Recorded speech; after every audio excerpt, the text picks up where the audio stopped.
Voilà, quelle planète laisserons-nous à nos enfants? Pierre Rabhi, ça vous inquiète? Oui, beaucoup.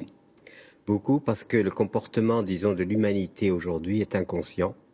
Et nous avons ce trésor infini qui est cette planète qui est comme une espèce d'oasis perdue dans un immense désert astral et sidéral.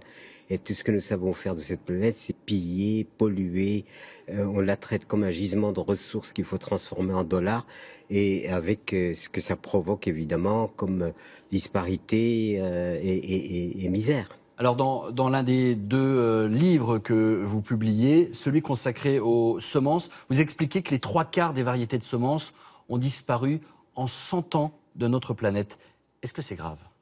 C'est extrêmement grave parce que les semences, il y a 10 à 12 000 ans que l'humanité, une fois, quand elle est rentrée en agriculture, si vous voulez, n'a cessé d'augmenter ce potentiel transmissible d'une génération à l'autre. C'est une richesse absolument incroyable. Et bien cette richesse, elle est aujourd'hui, malheureusement, en train de disparaître et c'est irréparable. Et c'est la faute à qui? C'est la faute à toute l'organisation des systèmes inintelligents et lucropathes, enfin tout ce qu'on connaît.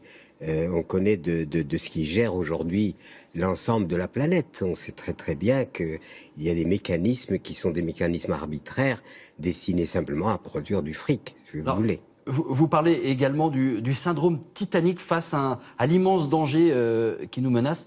Qu'est-ce qui va se passer pour nous? Mais c'est pas qu'est-ce qui va se passer, c'est déjà ce qui se passe. C'est pas le futur. Aujourd'hui encore, il y a des gens qui ne mangent pas à leur faim. On est en train de liquider les baleines, on est en train de liquider les éléphants, on est en train de liquider les forêts, les terres sont polluées, etc. Donc c'est pas une vision d'avenir, c'est déjà engagé. Mais vous êtes un des pionniers de l'agriculture écologique. La France a tout de même progressé ces 30 dernières années dans ce domaine.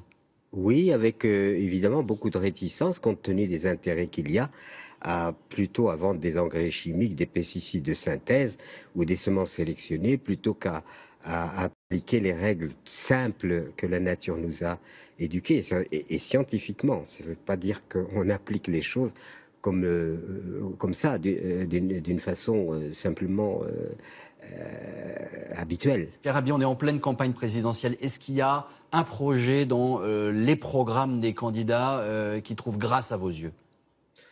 Grâce, je ne vais pas avoir grâce ou pas grâce. Moi, ce que je sais, c'est que l'écologie devrait être une conscience et non pas un parti.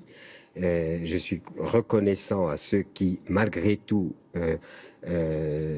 mettent dans la sphère politique l'écologie, mais l'écologie c'est une conscience. Ça devrait être enseigné dès tout petit à l'enfant qu'il doit tenir compte que la vie, il doit la vie à la vie. Problème d'éducation. Voilà. Vous aviez été candidat en 2002, vous n'aviez pas recueilli les 500 signatures. Quel était l'objectif de cette candidature?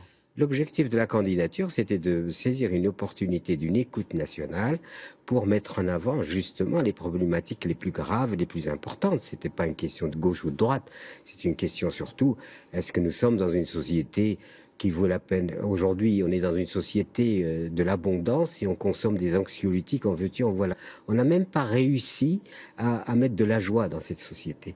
Cette société est anxiogène, cette société est difficile, cette société détruit, cette société n'apporte pas vraiment un bonheur d'exister, au point que la question sera, existe-t-il une vie avant la mort? Après la mort, on n'en sait rien.